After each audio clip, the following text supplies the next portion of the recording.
Hello,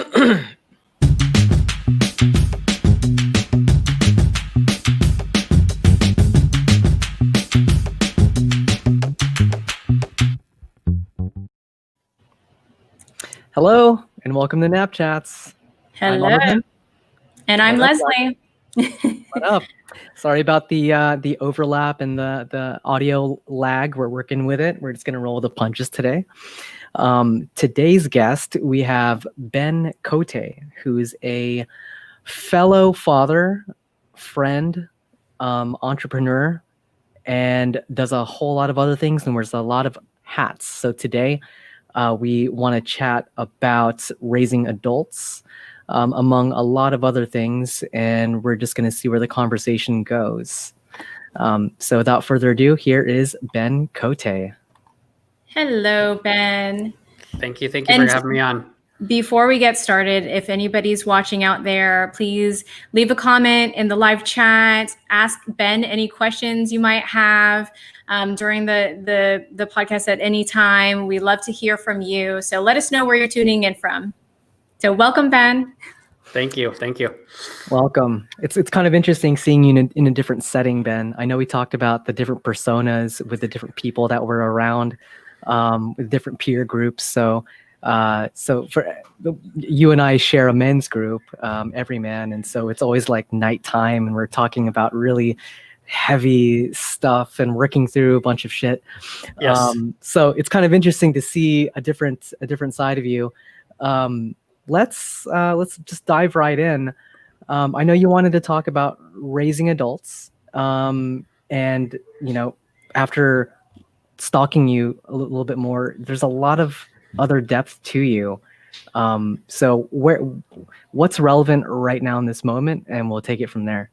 Yeah, no, thanks for having me on the podcast. I was interested when I heard you guys were doing this, just because being a father is my primary role right now, and I'm loving that. We just had our second baby. She's 8 months old right now. So congratulations. And I have a almost 7-year-old son. So those are my two, and I'm back in it with the baby again. So my time and energy and focus is definitely revolving around that and what that looks like and all those type of things. And I was eager to connect and talk with you about like all things raising kids and parenting and stuff like that. And when it kind of got into it, and we were talking about what to talk about, my go-to advice for anyone that ever asks me, if anyone ever does, for having kids or raising kids is I have 2 general rules for kids, and really just 2, and everything kind of goes from that. And one is, the first one is, and we'll just kind of jump in and we can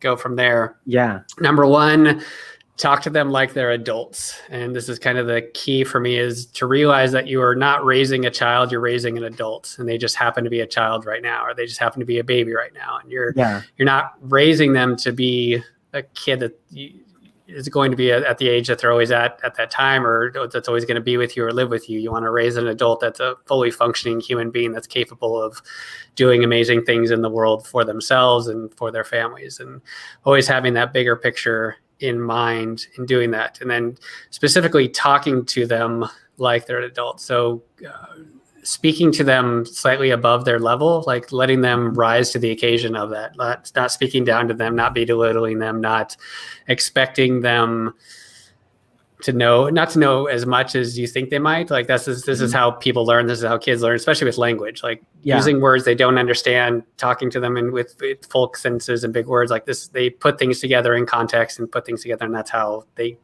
figure out their world. So that's a big one for me. And then number 2 is play with them like the children they are. So while you're raising them to be adults, remember that you only have a short time with them at the age that they're at any given time, and enjoy that time and make sure you're constantly playing with them. And this is one of the areas I'm really big on in my life, but also really struggle with, is that remembering that play is super important, not only in kids' lives, but in adult lives as well. And I'm definitely very guilty of working too hard and working all the time and wanting to do a million projects and get a million things done, and not taking the time that I need, that I should, to play as an adult. And then also struggling just to find that balance of playing with the kids as much as I want to. Yeah. Like to your point about play, I mean, even in the school environment, I think they're taking a different approach on play. It's not just a break from, the usual activities and curriculum that you do, but they say that play is really important to just stimulate that creativity with the children and everything. So that's something I'm trying to do too, because in life, we're so busy, like we're cooking, we're cleaning, we're, doing chores around the house. And sometimes your kid's like, mommy, daddy, play, they want to play, they want to do things with you. And you're like, I don't have time right now. Or in a minute. Yeah. I'm always catching myself and fighting that urge to put it off towards later, or to not do that. And it's a constant struggle, but it's helpful in that I'm just constantly reminding myself of like, no, I can stop what I'm doing and play now. Like I can do this. There's so much here, but I want to just directly address the 2 points and the 2 camps I'm seeing with your number 1 and your number 2. So the number 1, it seems to have worked for me as well, just in my certain instance with the kids and with the linguistics and speaking to them, not down to them, but with them and slightly above their vocabulary level. And so with my wife, Christine, there have been times where we were not completely aligned in the language I was using as well, because we didn't think they knew these words. But then we saw that with some practice and context and just their innate intelligence, they're able to pick up on things and started incorporating these words into their verbiage. And it was like, whoa, so this feels like I'm on the right track. Yeah, and you kids are way smarter than we give them credit for. I fully believe that. Like they get this stuff, whether or not you have to explain it to them or not. Like the context is so much of our language and how we speak and communicate that just using these words in the right tone, in the right frame and setting, they'll pick it up. And if not, if you see that confusion in their eyes when you're talking to them, it gives you the perfect chance to walk them through that. Like, do you know what this word means? Like, do you know what we're talking about when we say, whatever terms you're using at that time for that conversation? But and language is so important for how we create our worlds, and especially not only how we speak externally, but how we talk to ourselves and think about ourselves, and what language you use about that. So I'm a huge proponent on language and speaking up into that, as far as like educating kids how they're talking about, thinking about, ultimately talking and thinking are kind of the same thing. So how they're thinking about their world and creating that and giving them the tools and the language to do that. So at what points did you come to realization of speaking to your child as an adult? I mean, was this like since you became dad, from day one, or is it something you learned along the way? I don't know where I picked it up or learned it or came up with it. I think it was something that I came with just early on. Probably not immediately upon birth, but probably within the first year or so of my son's life, just in talking to them, just recognizing that they're a person, they're a fully formed human being, and you're there to kind of raise them up as to be that exact thing, and just speaking to them at that level and including them in conversations and not ignoring them. Kind of, you saw this, at least in generations past, where it's like, the adults are speaking, let the kids, shush them and put them aside, but like make sure they're included in conversations that are appropriate for them to be included in, and let them be participants of hearing what's going on between when parents are discussing and stuff like that. I just wanted them to be in the picture and aware of what's going on, so they could learn and pick up on those things.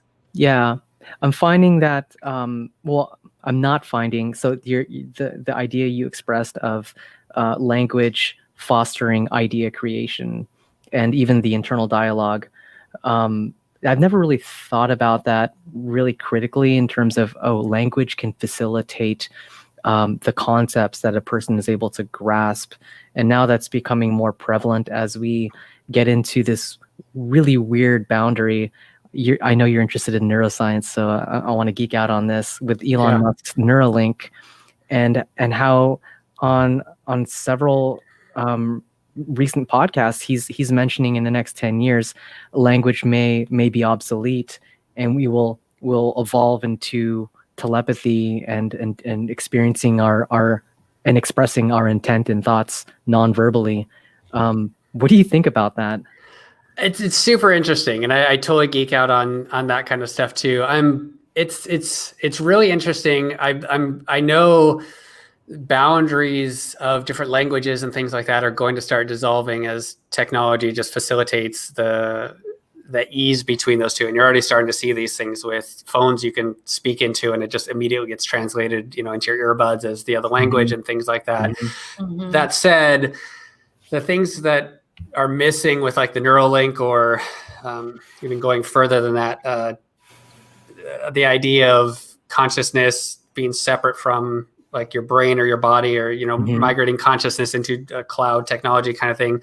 So much of communication and communicating is not just the words that you're saying, but it's your face, your voice, your expression, your hands, your all the things that are physical about yourself. And I don't know.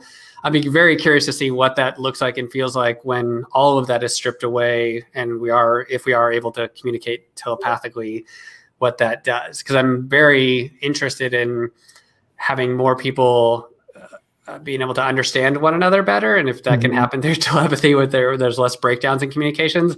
But I'm also hesitant to see if that's to say that that's going to be a silver bullet, just because being human and our consciousness of who we are and all that stuff is just so much more than our brain and just what's in our head. Like, we're a physical body as much as we are the thoughts and things happening in our brain. And those two can't be stripped apart or separated.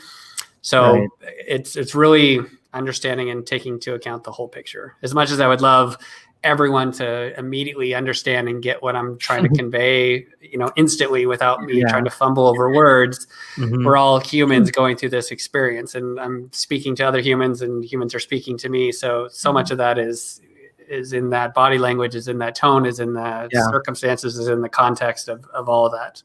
Yeah. I mean, we're in the infancy right now of trying to do this. I mean, on some level, this is kind of a form of telepathy. I mean, I'm not hearing your actual vocal cords. I'm hearing a representation of the sound waves that your vocal cords are disrupting. Yep. So it's like a really rudimentary form of communication right now, and I can't see what your hands are doing, or you're twiddling your thumbs, or you know what kind of pants you're wearing.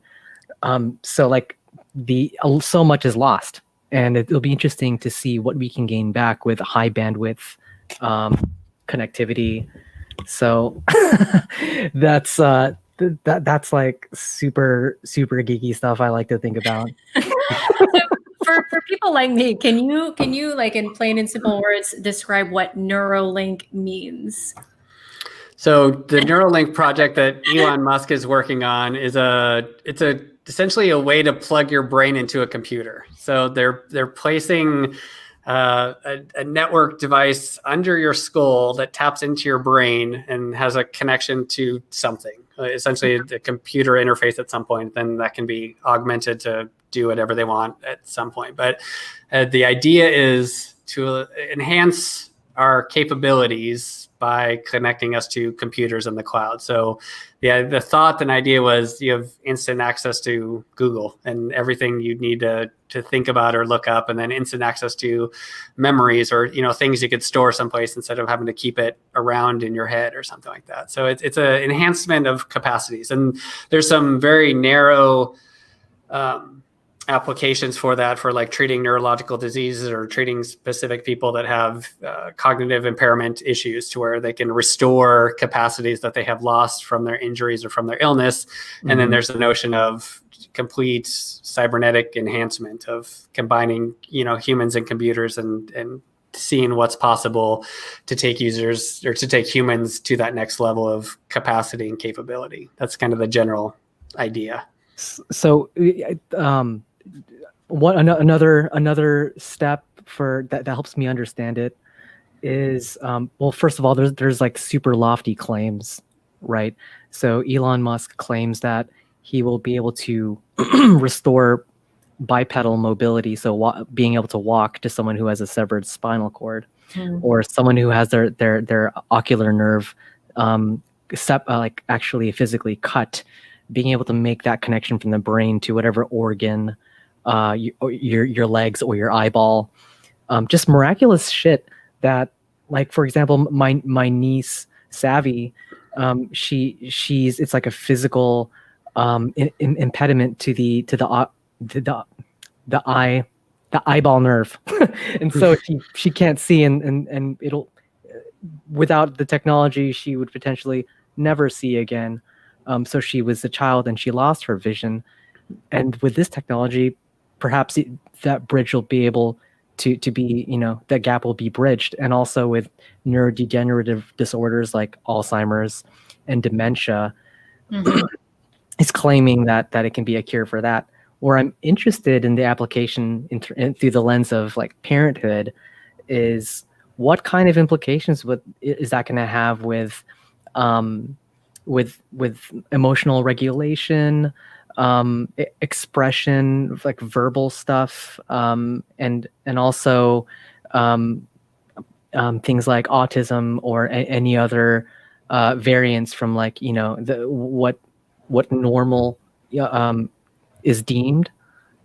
Really interested in that for like younger development and people who haven't fully formed their brains before the age of 25.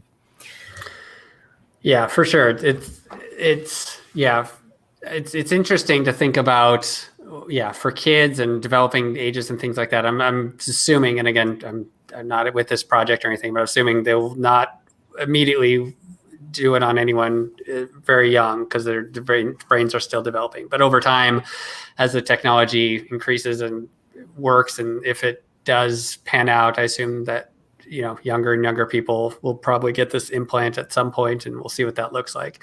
The overall picture of that, for me, is like, what happens to human beings when we increase our capacity for this type of stuff, but don't increase the wisdom and loving and caring to go with it. And this is kind of the big picture of humanity in general. And a lot of the stuff that we're thinking about and working on at my company is we can now increase the capacity for what humanity can do. And technology has always done this forever, but we aren't necessarily working on or thinking about or considering the ramifications of doing that without increasing the capacity for loving and caring and the emotional resiliency to handle that kind of capacity. And we're kind of seeing this play out in the world with just what humans are capable of doing with the power of technology today. And there's a quote, I'm going to butcher it, but it's like, we have the technical capacity of gods. We just need the wisdom and the compassion to care for that, and to be, to act as that now. Like, we can destroy the planet with the technological means we have now. We just need to manifest and control and develop the wisdom to handle those tools. Right. Sorry, Leslie, go ahead. No, I was just going to say, like, that hearing y'all talk about that kind of makes me think of those movies like iRobot, or things where the AI just kind of takes over the world. But not that, this would, but, there's like that fine line of, using technology to advance versus like the whole organic, social, emotional persona of a human being. Absolutely. And I want to rope this in and make it more pertinent to like the lens of parenthood. And so bundling up the technology that we're discussing with enabling capacity for humans that aren't ready for it, right? If we take social media as an example, even like grown-ass adults like us, and our capability of utilizing social media effectively, and the evidence I'm seeing is that humans are in their infancy of like expressing intent and ideas through social media, and what's occurring is largely some negative effects. Now, those are adults. When you apply the same capabilities or give enhanced capabilities to a kid, like a kid who's been given a smartphone. That's like the analogy right there. Like we're like kids who've been given a smartphone with social media, and we almost can't handle it. Oh, for sure. How do we protect the goodness and foster expression and ideas, and how do we have a good wrap container and a good wrapper for stuff that we can give to our kids? And how do we roll out this? How are you going to roll out technology to help your kids with number one, the language thing? Yeah. No, it's a perfect example of all this stuff. Like technology and the smartphone is a perfect example because it's capable of so much. So it so much more that we can do. So it's enhanced our capabilities. I can now connect with anyone around the world. I can play games. I can do my banking. I can do whatever. But at the same time, I have now 150 app developers all gaming for my attention and all using different tools and technologies to vie for my time and my attention, and with pings and dings and little pop-up messages and things like that. They're trying to control not only just what I'm doing at the time, but my attention state, my flow, my like getting into those kind of things. So handing these tools off.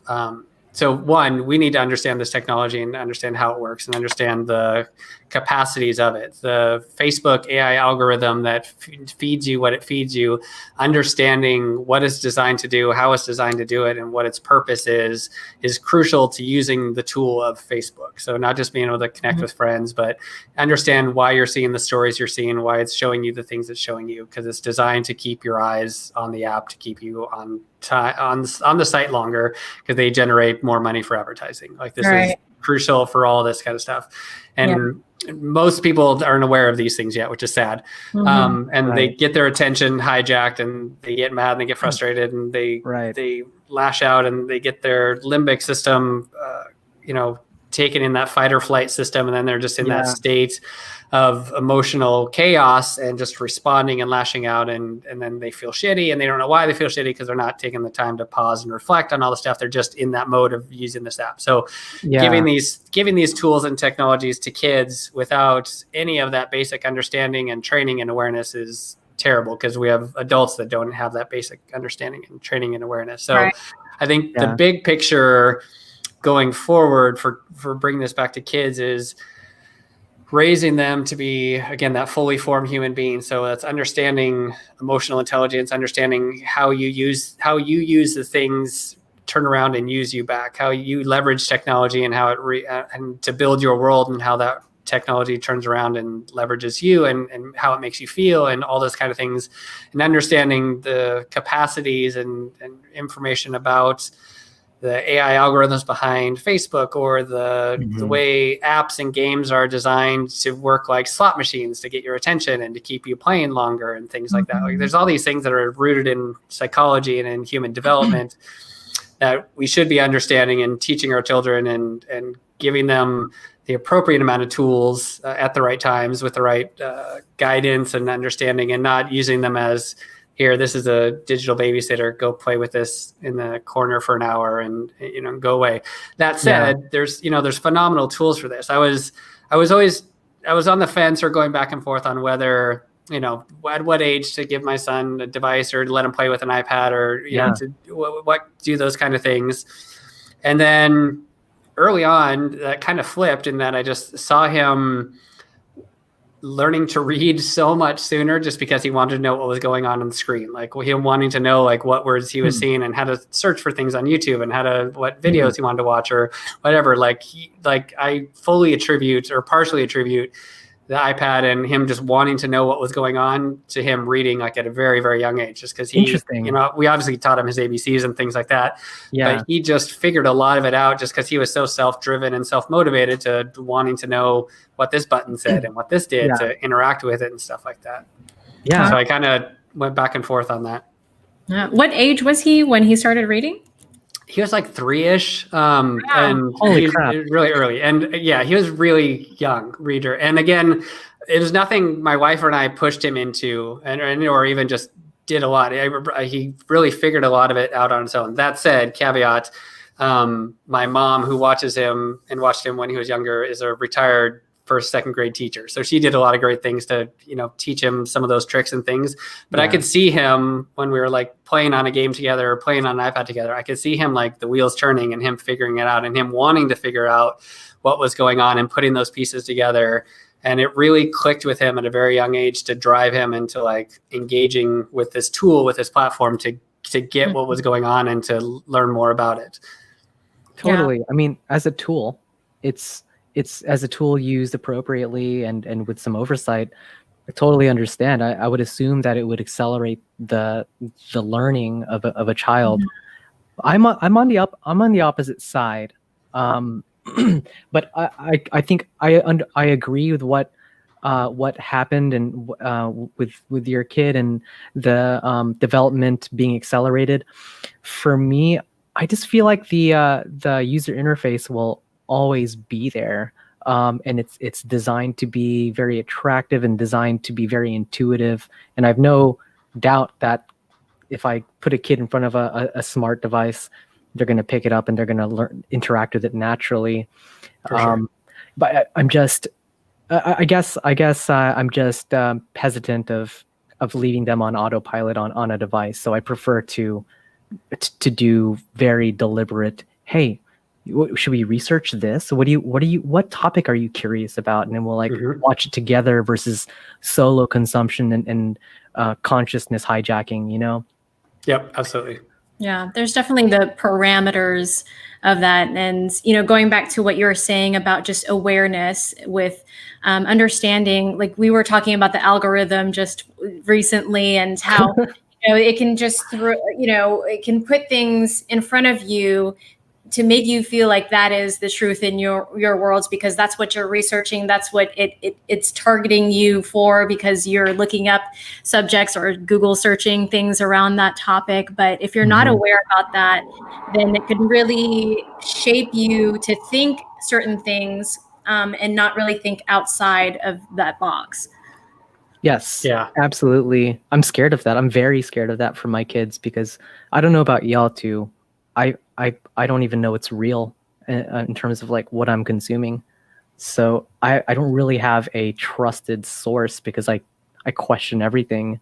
Right. And because I don't know what to trust, I watch everything. I watch Fox News. I watch just to understand what the different narratives are and what the hell is it going to look like when our kids they have their own devices, and what kind of reality will be presented to them if it's Facebook or whatever. Yeah, that's going to be a massive problem, especially for our kids coming up. There's just so much distrust and not knowing what to believe now. And I'm trying to think of the technology that's coming. The technology where you can say anything and then have it turn into the voice of that person and have it be the computer generated version of that person saying it. Oh, deep fake. The deep fake stuff. Yeah. And that stuff's amazing already. In like a year, it's just going to you're not going to know if it's real or not. Right. And with everyone already so skeptical and willing to believe the things that already reinforce their worldview, is just going to get 100 times worse. So I think as far as like that type of stuff, the most important thing we can teach children is the ability to think critically and to question what's being said, where it's being said from, what are the sources, why is it being said in this way, and have the mindset to research more than one thing about it, but also not get stuck in that loop where you have to watch everything. Because that's also, I get stuck in that loop too, where you get stuck watching too many things, or you have to stuck researching too many things to try to understand it from all sides and all angles and things like that. But there's so much of that, especially in politics and the world, of just it's easy to speak to your team, whether you're on the left or the right, or which side you're on, and paint a narrative one way or the other on things, and that's going to be a massive challenge for our kids going forward. The key being critical thinking. I want to ask both of you the question: what are you both doing to have your kids think critically? The big thing, I think, is to ask them questions. So not necessarily top down force them to think a certain way, but let them ask enough questions to allow them to work through the problems themselves, or to work through the thinking of themselves. Like that's the critical skill that I see is needed. Much of our education system, I'm not a huge fan of, because it's just rote memorization. Like they're just, here's a set of facts. We're going to teach you this set of facts. You're going to work on memorizing it. And then we're going to ask you what they were at a later date on a test, and you're going to respond. But none of that is thinking through a problem, working it out on your own, trying to find a solution, if not the solution, and critically working through that. So asking them the questions that can lead them down the path to think about the things to explore, so they can to start to find some of those pieces and some of that truth, and start to understand the different sides that could be possible from something like that. So it's a challenge. Yeah. I mean, I think I'm still learning how to do that, but I do definitely agree with you of just, asking them questions and letting them know that there's not, there's not a solution on one hand or the other. There's different options or alternatives that for them to think about. It's not just black and white all the time, and just inspiring creativity, I think, because when you inspire creativity, it makes them think more out of their comfort zone, out of the box, and thinking more about things that other people might not have thought of before. Absolutely. I like that. Go ahead, Ben. I'll say the thing that is most needed for the future that we will need most from our children is that creativity thing. Like what the world needs is new ideas, and people up to the task of being able to think creatively to solve the problems that are facing our world today. Like that's what we need more than ever. And that's sadly one of the things that's not being taught at all, or very rarely in our education system. So that's most important to bring that out and encourage that and foster that in our children from the parents. Yeah, I kind of agree. The part I do agree with is the creativity from you and Leslie, and that being a driver for societal progress. But I do strongly connect with your prior statement of teaching or instilling the loving and compassion values that often get left behind or not translated, or we humans have not found a way to communicate those things it's through our digital mediums. So I'd like to emphasize that. That's what I will be emphasizing for my family, and then just trusting that through curiosity and fun, again with your number two, playing with them as the kids they are, engaging them in a way to where they want to ask these questions and they're inquisitive and curious. So I may have derailed a little bit, but yes, innovation, ideas, yes, with a human foundation of compassion and grace and understanding. And so the way that I'm trying to foster critical thinking in my household is to let them know that I can be wrong, and that they can check me, that they can help, they can challenge me, and that they have permission to regulate me and question my intent, so that they don't grow up in an authoritarian household, and they can think for themselves. Because I'm big on that too. I'm very big on saying I don't know when I don't know the answer to something. I want them to question everything and ask me as many questions as they have curiosity for. I'm very big on saying I don't know. Let's look it up. Let's figure it out. Like let's work through it together. And I'm also very big on admitting when I was wrong, which is hard for most humans, and it's something I'm catching myself and making myself do, because again, I very much want that. Not authoritarian, the parents are always right, always, mindsets, but letting them see us as the full humans we are, and let them know that, when we were wrong about something, owning up to that, cashing in on, yes, I was wrong. I'm sorry.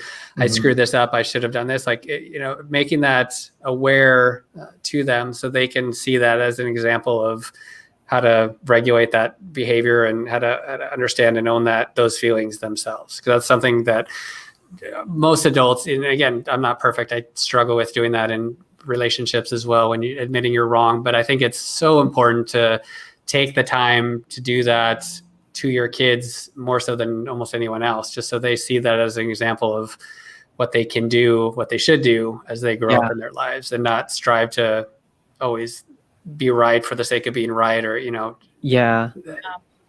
That's Leslie. So true. Yes. Leslie, so I'd like to cross-examine your background with mine. Were your elders infallible? Because that's the way reality was presented to me when I was young. Yeah, I would say that yes. I think that they were more so like, this is what should be done, and it should be done like this. And I think they evolved or changed as we grew up, because they understood that. And Ben, just so you know, my parents, they came from the Philippines. They moved here to the US. And so there's a different culture and mentality that's behind that. But as, they assimilated into the American culture, I think my parents were pretty good about evolving with how they raised us, and evolving with understanding that they need to let us grow as individuals and to think on our own. And, I can see now that my parents are kind of, and it's obviously we're grown adults, we have our own families. So they don't treat us how we were back when we were kids, but you can tell now that they kind of sit back more rather than being in, but they were very much, in our face about no boyfriends, or, you need to make sure you study, and, checking off all the boxes that in their minds at the time, they thought was, how they should raise us when we were little. Yeah, it was a threat. It was a threat to the success of their offspring.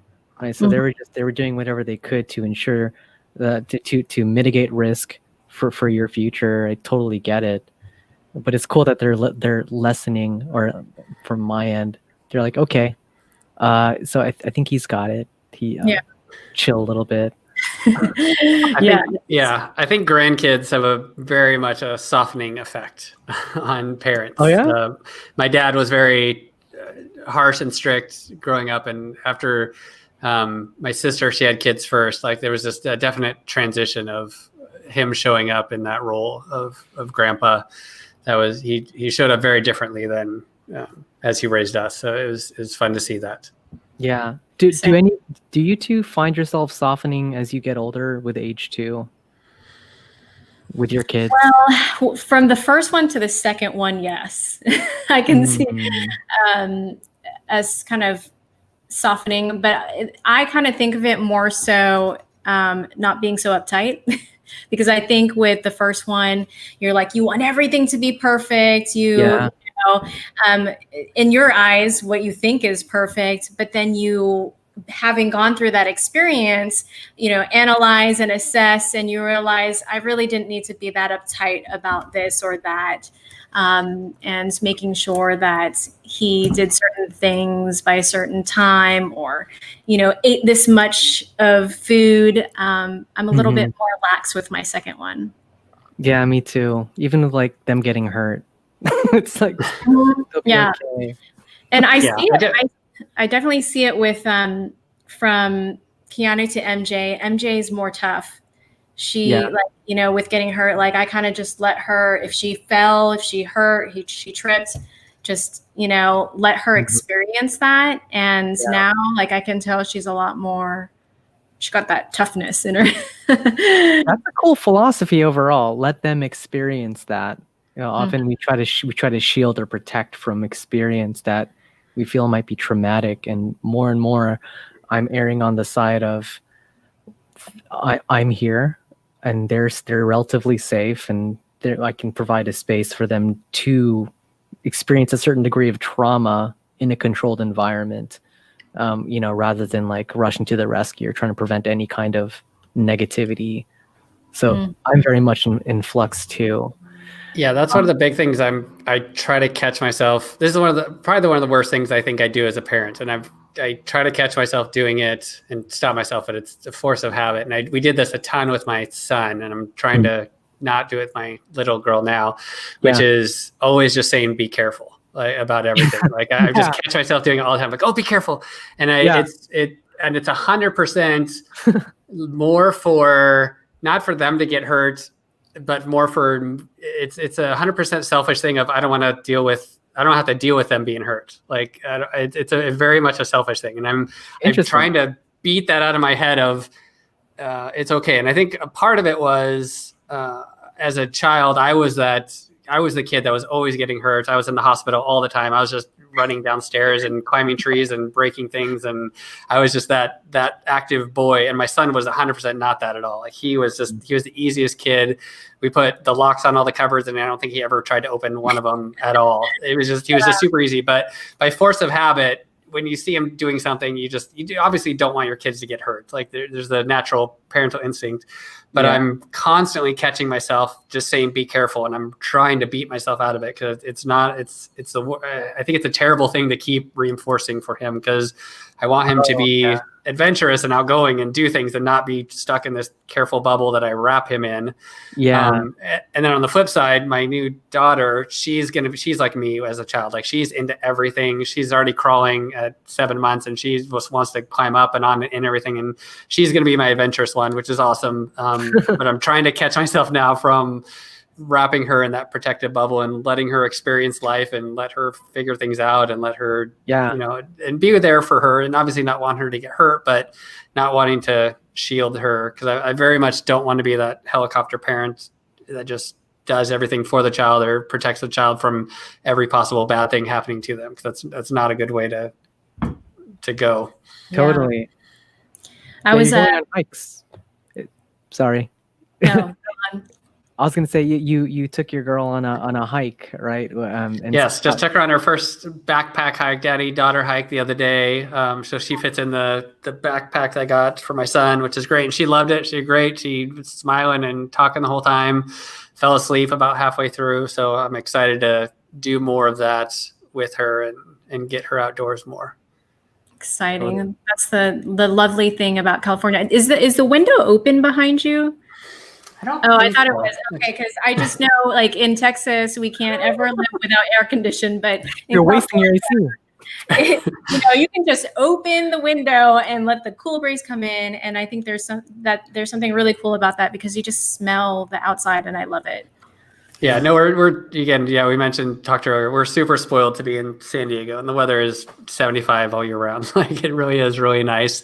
And I've been missing nature more just because of COVID and the lockdown and all the stuff with different hiking trails being closed and not being able to get out and things like that. So I finally just bit the bullet and took her on a hike. Wasn't sure if the trails were open or not, and just drove out there and did it. And luckily they were. So we were able to go hiking. And that's definitely something I'm going to do more, because it was something I did a lot with my son as well. And that was kind of one of my early tips or tricks. When my son was first born, I was actually the one that stayed home with him, and my wife went back to work. I was able, like in between jobs, and I was able to take some time off and stay home and raise him. And I love that. And one of the things I made sure I did for myself was whenever he was going to nap, that I would get outside and do something. Cause like he's going to sleep anyway. He can sleep in a stroller. He can sleep in the backpack. Mm-hmm. He's going to sleep wherever he's going to sleep. So I'd go out and take him jogging in the jogging stroller, or take him out and go hiking in the backpack, and make sure we were both getting outside and getting fresh air and getting some sunlight and all those kind of things. So I definitely, it's one of my tips for new parents as people have kids. I'm like, they're going to sleep when they're going to sleep. Like use that time for you to get out and get some exercise and do stuff. Cause you can drive yourself crazy if you're going to be stuck inside for that whole time. Just do it. Drag them along. Let them, they'll do what they're going to do. And you take them for the adventure. Yeah. Take them, and then also take them to train them that they can sleep anywhere. Like that, like this is just like their habit. Like obviously sleep training is important, but like if you can train them to sleep anywhere and everywhere, your life is going to be so much easier versus if they have to sleep in this one spot with this one blanket, with this, one thing, and conditions have to be perfect. Like if you can train your kids to be resilient, especially with their sleep, like your life is just easy. That's true. I remember taking all these road trips with our family when I was small, and we would just sleep in the van as my parents are driving to upstate New York from Texas, and we had like a 2-day road trip. So I think that helped train us to just sleep wherever, sleep with whatever sound, and but you're so right about that. You can do so many things, and it can help your kids just be better sleepers in general. Yeah. That raises something for me too, because we've been doing a lot of road trips in the van. And so there's a debate between Christine and I about what should we take to entertain the kids on these multi-hour road trips. And maybe I'm just old school, but I'm like, it's okay for them to be bored. It's okay for kids to be okay with nothingness or being alone with their thoughts. In fact, I like to encourage them to be comfortable being alone in quiet with their own thoughts. And of course, there's a time for activity and stuff that's going to keep them occupied.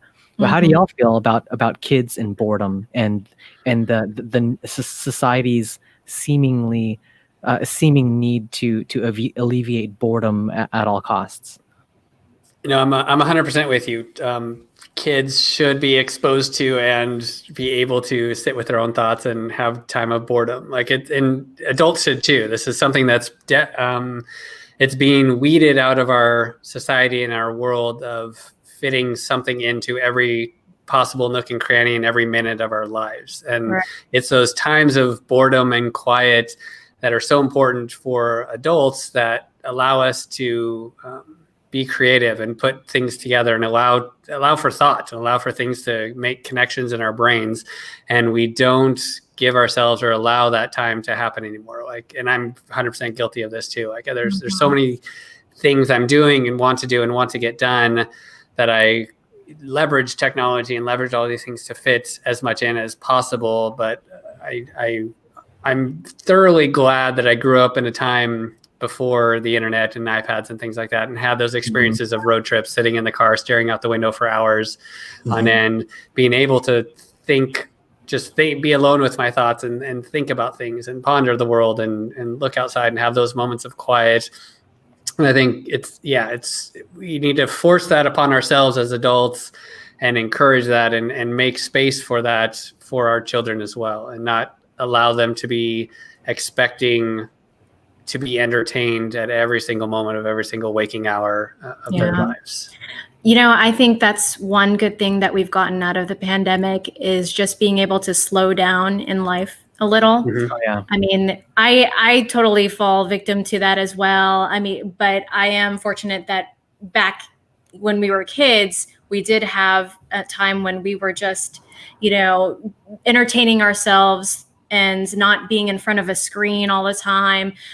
But, with the pandemic and everything, or before that, now we're so busy. We're going from working to parenting to now, for some people, helping our kids go through school. So it's like you're constantly doing something and your mind is trained to just always want to be on the go. Yeah. But with the pandemic, I feel like we've actually been able just to sit down, enjoy our backyard with our kids, enjoy the outdoors, and just breathe in the air. And I'm loving it, actually. I just, I can't imagine how it's going to be when, we get back to normal life, going back to all the birthday parties, going, to this special occasion and that family occasion. Yeah. You're really popular. You have a lot of places to be. And I would be relieved if I were you. I am. It's funny because people, they tell me that, I am more of a social butterfly, but now I actually really enjoy not going to parties, just being at home, just being a homebody. It's just like a breath of fresh air. how has that affected home life for the family? Oh, I think we lost Arvin here. oh, He paused. I thought He it was froze. me. Oh, there he's Sorry, back. was that me? Sorry. You froze for Did a I cut second out? there. Okay. Well, I was asking, how does that affect your home life? Having the extra space. Is it peaceful? It Or is. I just feel like it's not as crazy and hectic, and I can just sit and think of fun activities to bond with my kids with. With Keanu, we did like a science experiment in our kitchen. We made tornadoes in a little jar, and Dope. before it's like, oh, we gotta get ready, we gotta go here, we gotta go to this store, run this errand. But Yeah. now it's just like that really good quality time that you get to spend with your kids. I mean, how's it been for y'all during this time? No, I think the entire world needed a pause and a slowdown, and it's been good. The challenge has just been, juggling 2 jobs, careers, 2 kids, and school, and all the different aspects of what's open and closed and permissible and non-permissible with COVID, and just dealing with all that stuff. There's obviously been a ton of stress with that, but also now the time and space that we can just pause and relax and be home. And we're not going out to eat. So we're cooking a ton more and eating at home a lot, so spending a lot of quality time with each other, with family, and just really enjoying that. And I think that it's amazing, but it also requires thoughtfulness and planning about it, because you can also go the other way of just, if you're not aware of it, just filling that free time with whatever mundane things on your TV or on your social media are coming in. But it allows us to now create some new rituals and traditions as families of spending time together and cooking together and eating together and going for walks and doing the things that are possible that you can do, that are just pure quality time with one another, that you may not have had just because of commutes and busy schedules of running all over, and birthday parties and soccer practice and all those things that were happening before. So I'm hopeful that when life does start to resume, or schedules start to come back as far as things are available to do, that we'll retain some of this slowness and thoughtfulness of our time, and really stay connected to family and not immediately jump back into the busy. Yeah. It makes you feel grateful for the things that you have just during this time, and remind us just to remember to stop and smell the roses, as they say. Totally. Yeah, I have to force myself to do that, because I feel like my consciousness is in a constant state of fight or flight with all the stuff that my screens are trying to throw at me. So I definitely need to create more space and do more of that play, Ben. I know you're in the office right now. Is it jarring to go from home to the office? And I know we touched on these different people that we are in different environments. How is that going into the office during the pandemic? It's nice for me right now, just because hardly anybody's here, and usually and oftentimes I'm just by myself in the office. Most everyone's working remotely, and I do it for just a couple of reasons, just to get a change of scenery from home. I like working from home and doing that as well, but I also enjoy just getting out and not feel like I'm stuck at home if there's no continual break there. So I'll just come into the office just for a change of pace and scenery.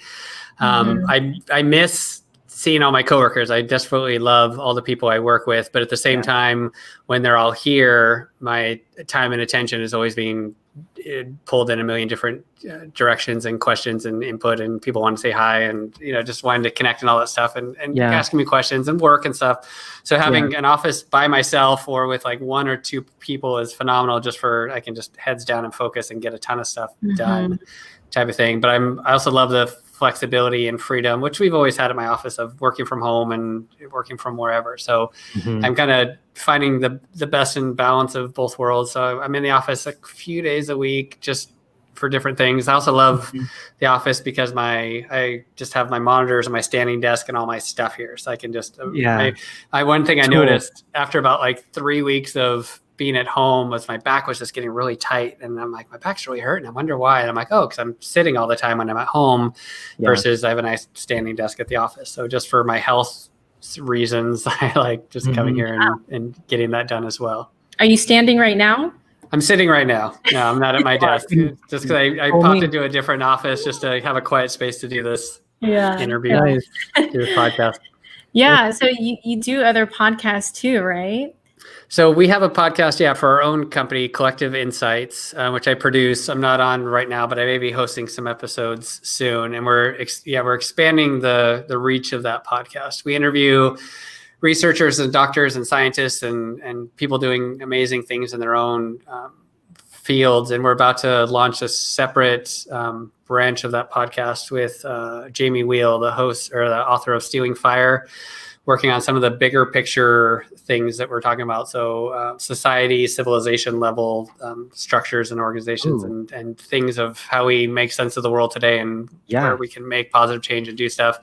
And I'm going to be potentially bringing in a third branch of that in because I'm very interested in taking all of these tools, technologies, and research and science, but bringing it down to the practical level of what do I as a person, how do I integrate these findings, this research, these tips, these tools, these hacks into my life to make it better and to make me a more whole and more complete person so I can do more and create more in my life. Like that's kind of where my passion is. Like with all these tools and technologies and things that are available through devices and phones and wearables and diets and exercise and all these things that are, possible within the realms of biohacking and neurohacking that can improve your life. Like what and how are those things possible to integrate at a human level, as an individual level, to actually improve the results of your life. That's where the rubber hits the road. That's where my passion lies. That's cool. It's very like a very human aspect of technology that you're bringing together. Is that separate? Because since we're talking work, I know you mentioned your workplace was doing something interesting that's pertinent to parents. Is it the podcast or is it another initiative? So the thing I was talking about is just our product. So when we first launched Neurohacker, the product we came out with is a nootropic. And for people not familiar with a nootropic, think of it as like a vitamin for your brain. So it's a supplement that you take, and it helps with like focus, drive, motivation, energy, all the things that people are drinking tons of coffee for or turning towards other pharmaceutical drugs for that may or may not be so healthy for them. And then, and we saw right away people that wanted this stuff were, the CEOs and leaders in business and entrepreneurship and people wanting to do so much, but at the same time, just busy moms that were trying to keep up with their kids and do it all and have the energy to keep up with life. Because before COVID, and even so now, so much, even more so now, even so much is just being thrown at us. Like our busy worlds today, so much is being asked of us cognitively, demanding that our brains and our systems just haven't evolved to keep up with that. Like we're being asked to focus and do focus deep work for 8, 10, 12 hours a day, where, 50, 100 years ago, we were out working on the farm and doing all these things. So we're not getting the exercise we need. We're not getting the sunlight because we're all stuck sitting down in a sedative and lifestyle at our desk. We eat generally, as far as the American diet, not very good, a la shitty food, again, at our desk because we're working all the time. We're stuck in our cars, commuting for an hour plus each way. And then we're exhausted when we get home and we're just burnt out and we're drained from all this stuff. So we forgot about the machine that we have to maintain, right? Exactly. Our biology has not caught up with, I don't know, the evolution of our frontal cortex. I'm not sure. So that's interesting. But I don't know where I was going with that, but I will put a pin in that. There's something really interesting there. Yeah. Productivity and how my body's failing me because I'm not taking care of it. That was my stretch for the past week, Ben, in men's group, was to take care of my body, and I've gotten just a little bit more sleep. So there's all these things that we do that are counterintuitive to our health that we know about. And it's for the sake of productivity. It's like productivity somehow became slotted as first priority. Yeah, and both being entrepreneurs, which I adore, the world of entrepreneurship and building something and building companies is phenomenal. What I really hate is that the ethos of always hustling, stay up till 2 a.m. in the morning and just keep working, keep grinding, keep building your stuff. It's a horrible lifestyle. It's a horrible motto, and it's crept into being good and sought after and something to be proud of. And, you know, getting a couple hours of sleep because you're being so busy and being for busy for busy sake is just a thing that people are caught up in. And it's horrible. It's horrible for your business. It's horrible for everything, because you're ultimately damaging the vehicle by which you're doing all the stuff in, and you're not doing the quality of work that you want to be doing or should be doing. And you're damaging the whole system along the way. And it will catch up to you very soon if flooding your system with high doses of caffeine and other drugs to keep up with that is not a long-term viable solution. So the core of all of this stuff, and especially what we do, is you got to be doing the fundamentals of your health. Like, you got to be getting good sleep, you got to be eating well, you got to be exercising, moving your body, all these things that are part of being human that we've supplanted and replaced with our modern lifestyle. We're now realizing are so important to reflect on who we are. So when we talked about managing emotional resilience and all that stuff, you can't separate that from your diet and from your exercise. Like, when you realize you're not exercising for months on end and you're sleeping like shit and you're eating like crap, like, you're obviously emotionally going to feel like crap as well. And these things are so interrelated that you have to taking care of your body and doing those things. And I suffer from this stuff as well, just that productivity mindset of, again, I have ambitions and ideas and dreams and want to do so much stuff. So I'm always wanting to do those things. But really, in the last 5 to 10 years, I found the better and the more I take care of my body and slow down when and where I can, the more I'm actually able to do. And it's kind of that message that's not being preached hardly anywhere, but we need to get that message out there of, you need to take care of yourself. Yeah. Definitely. So to pull back a little bit, neurotropics, is that the correct way? Nootropics. Nootropics. Do they have nootropics for kids? They don't. It's something we get asked about a lot, and we've looked into creating a line for kids because we get this question a whole lot, and it's on our radar. It's not on our immediate roadmap, but it's definitely something we've done research into. Because people just ask us about this a lot, especially for parents that have kids that are on other medications and are cautious about that kind of stuff, which I would be too. And we hear this from especially adult kids, college age kids. I hear this all the time from their parents of, they buy our products for their children. And I went to a trade show before they were all canceled, the last trade show I went to, and 3 people in a row just came up to me. They recognized the name in the booth and are like, "Oh, I bought your product, Qualia, for my son and my daughter at college, and it saved their academic career." No way. 1, 2, 3, said the exact same thing in a row, just because in kids today, especially young adults, they're so burnt out just because they're so stressed and overwhelmed and trying to get through all the dealings of college and being a young adult and having life thrown at them with social media and relationships and all that stuff in their environment. And they're in that mode of trying to get it all done and probably not sleeping as much as they should, and trying to take care of themselves. So it can cause burnout at that very young age, as well as older people trying to do too much. But we don't have anything for young kids at this point. It's something we're looking at. But again, the best advice for a lot of that stuff is make sure you're doing for your kids what you should be doing for yourself, which is feeding them a healthy diet, feeding them good food. There's tons of studies that show the decreased in ADHD behavior when kids change their diet from eating junk food, fast food over processed food to actually healthy, nutritious vegetables and proteins and things like that.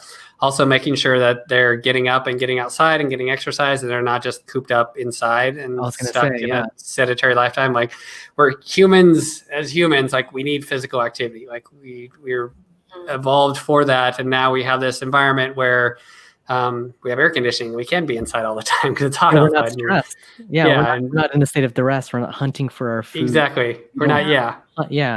We don't have to do that. So we can sit inside for hours on end and days on end and not do that, but our bodies crave that and require that. So making sure kids get that exercise and get that playtime and get that physical energy out so they can just not have that pent up inside and causing them to need to act out just because they're emotionally they're cooped up, having too much energy because they're sitting around too much. Yeah. Leslie, I don't know about how your kids are in Houston and the weather in Houston, but for me, I'm finding a slippery slope. We've been inside a lot this week, and then I tried, or my nanny tried to take the kids out in the wagon on a walk around in beautiful, perfect weather, and they're like, no, we don't want to go outside. I was like, that's why you have to go outside right now. Right. You know? Yeah. Do you guys go? I mean, so like Keanu will say, "Hey, let's go outside," and he'll say, "Oh, no, I don't want to sweat." I'm like, really? I mean,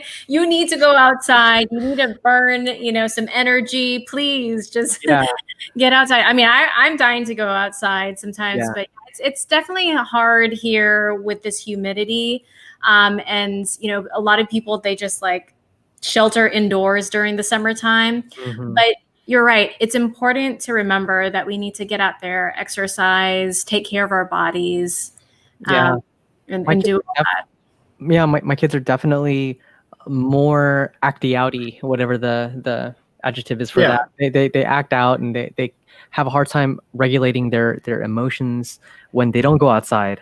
It's like this weird, and the more like a little bit of TV makes them want to crave more TV, and then so like we've gone a couple of weeks without watching TV, but then when they get a taste of it, it's like they just want more, and that's kind of it seems like that's a precursor to the way that screens are gonna be so seductive to our kids. Just releases of dopamine and like the slot machine theory that you were getting into. I designed slot machines begrudgingly a few years ago, and it's just like it's a cesspool of like bullshit psychology, and like here's how you attract a male that's a 55-year-old male.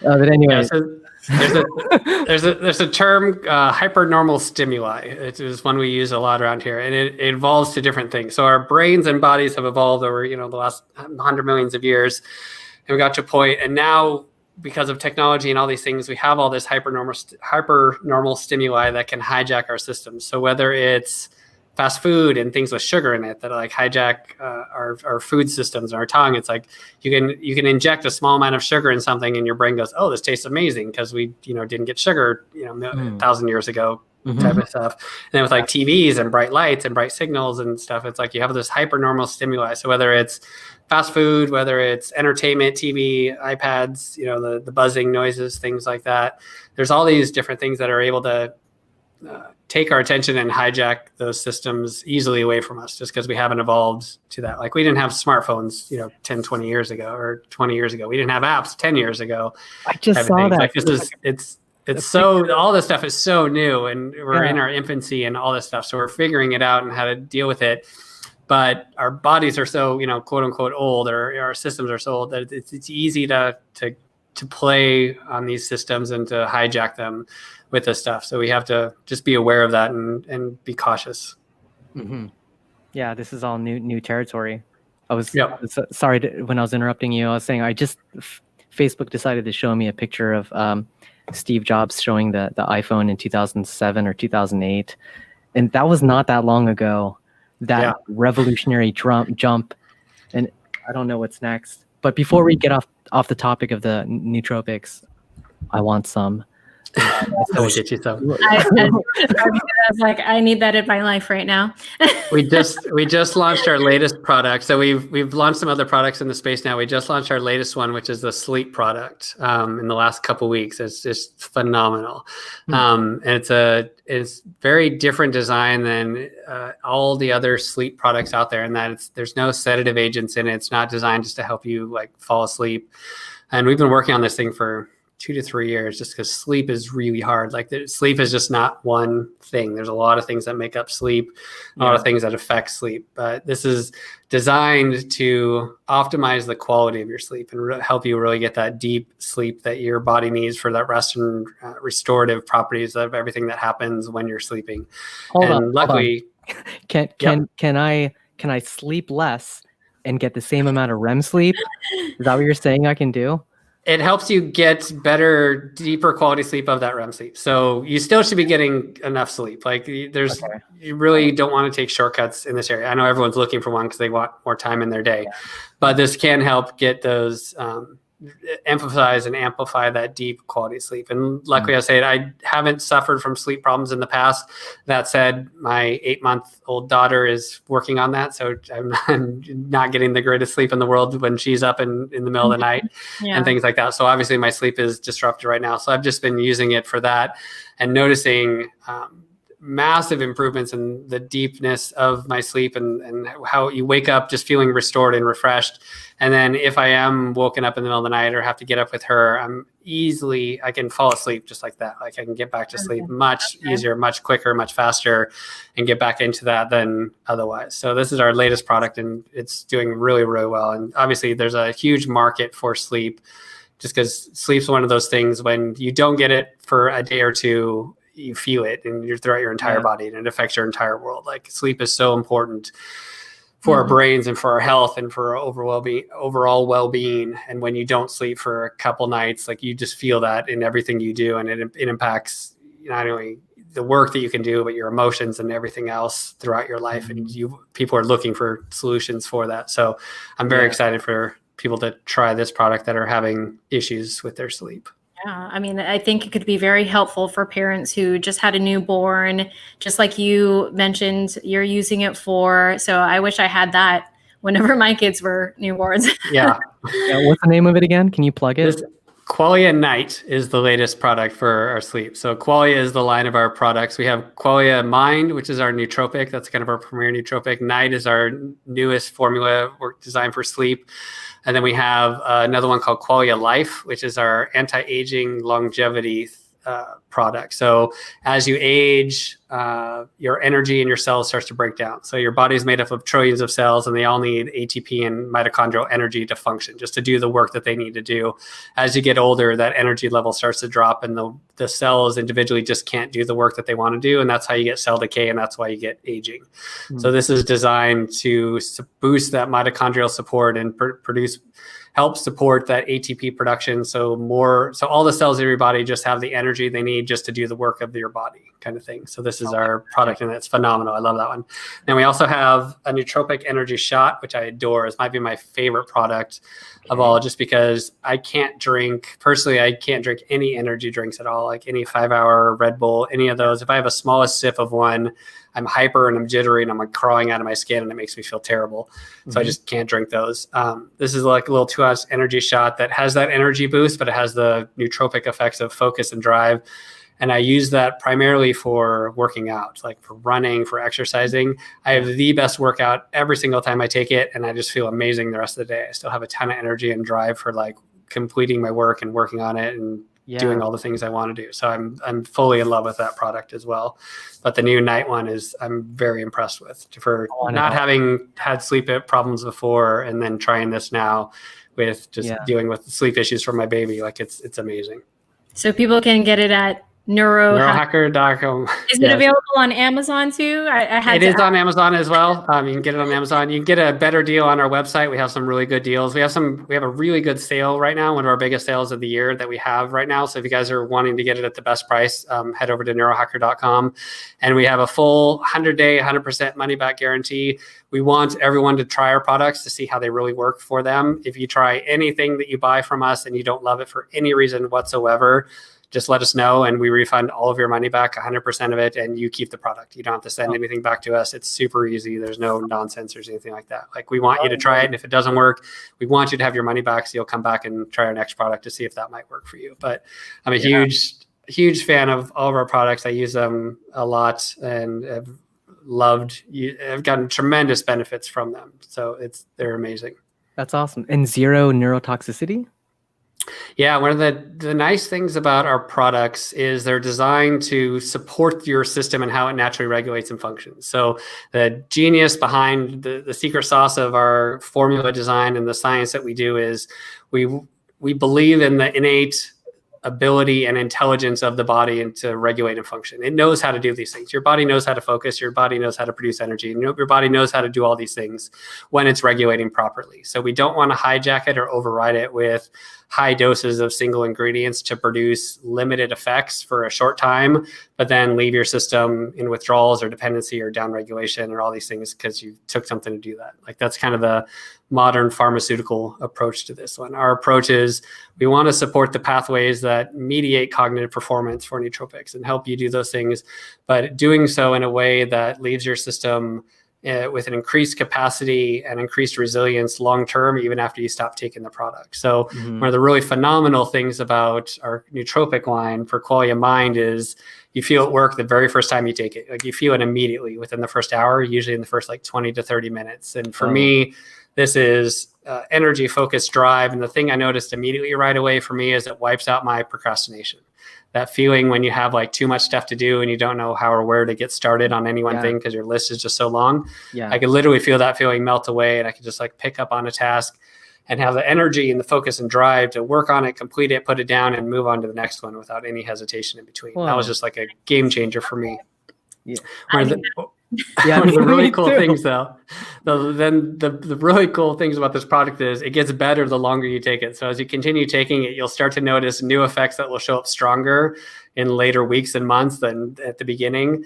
And also the longer you take it, the less you need of it. So as you continue taking it long-term, you can lower your dose lower and lower until you're taking like a very minimal dose and still getting all the benefits from it. So even after you stopped taking it, it will still continue on. Like it'll. Yes. The caveat is as long as you're keeping your system healthy. So again, doing the foundations of health, getting good sleep. Sleep is the most critical one, especially for nootropics. And I'll come back to a story on that one. Eating good, moving your body, all the things we talked about.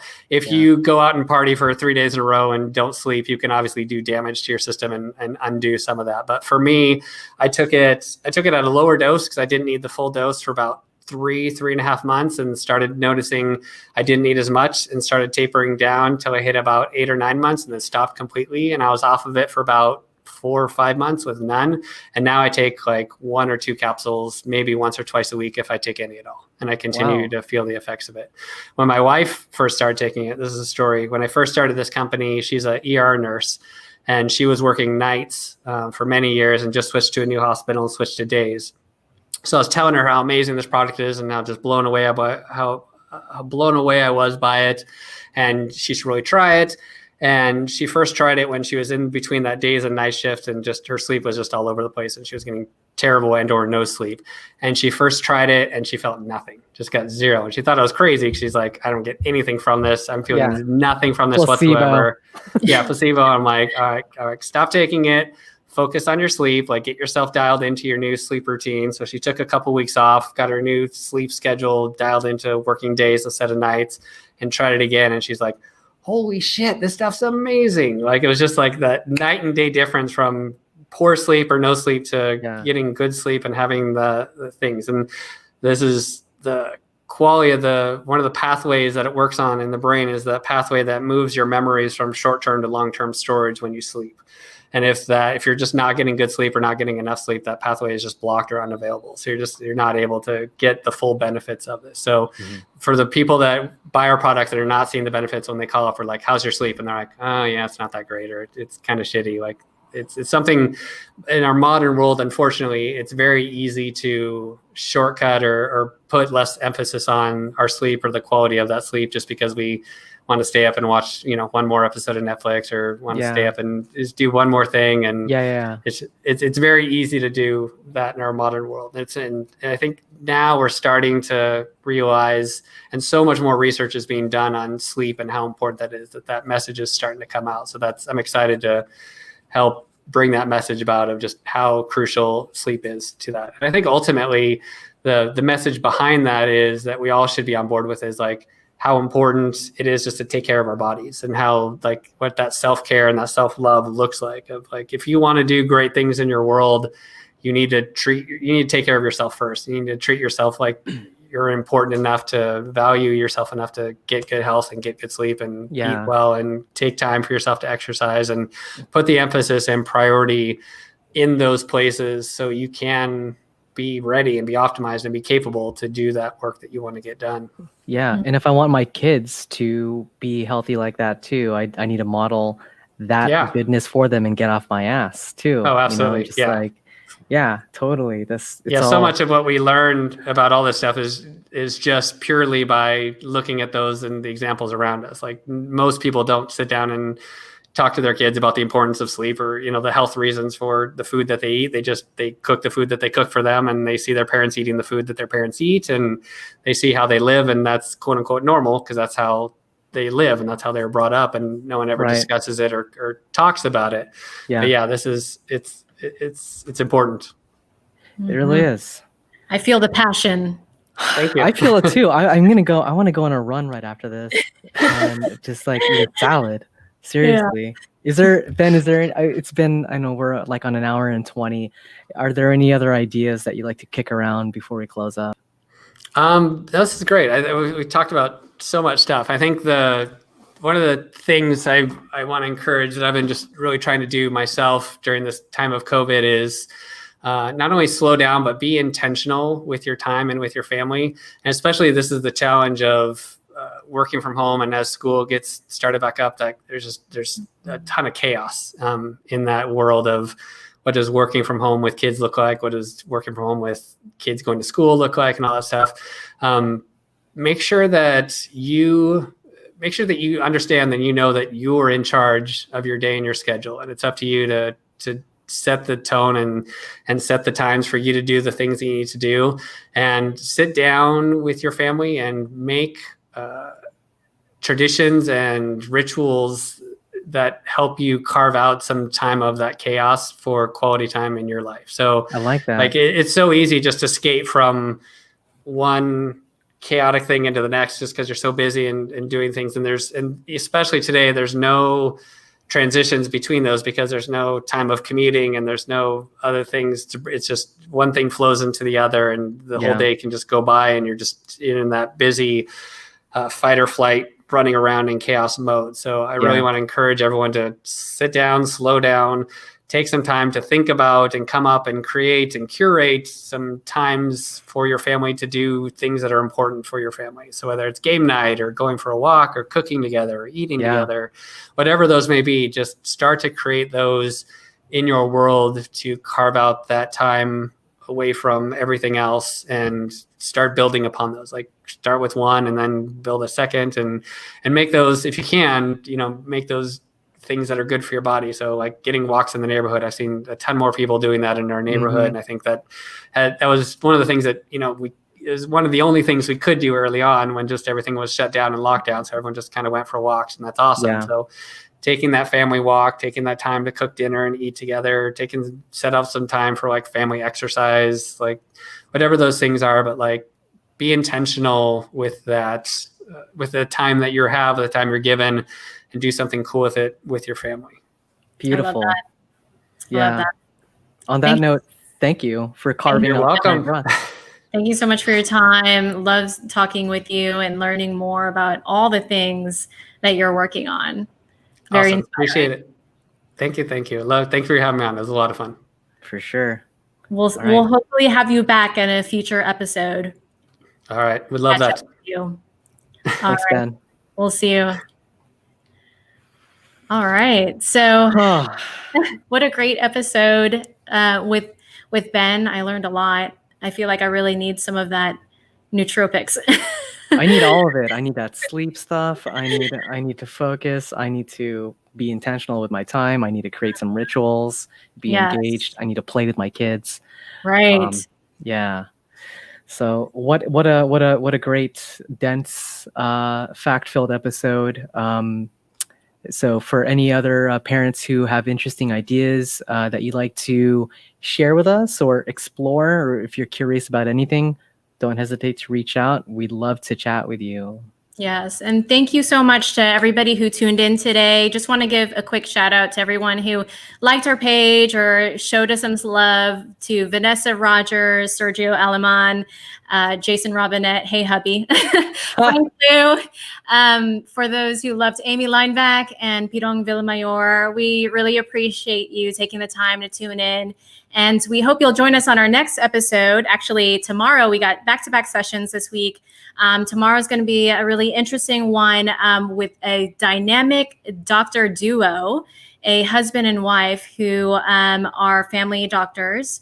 And they are going to talk about life, family, and COVID-19, answer any questions you all might have about keeping your family safe during this time. I know it's been like 6 months since COVID first onset, so there is that burnout happening. So I think, it's important to have that reminder of just what situation we're in right now and how we should be keeping ourselves safe and healthy. Yes. So absolutely. It's going to be a good one. We got a lot of wisdom they're going to drop. We're going to be exploring all things family health, COVID, and with your questions and your curiosity, hopefully we can tease out more value for everybody. All right. We'll catch you on the next one on our next Snapchats tomorrow. See you there. Bye. Bye.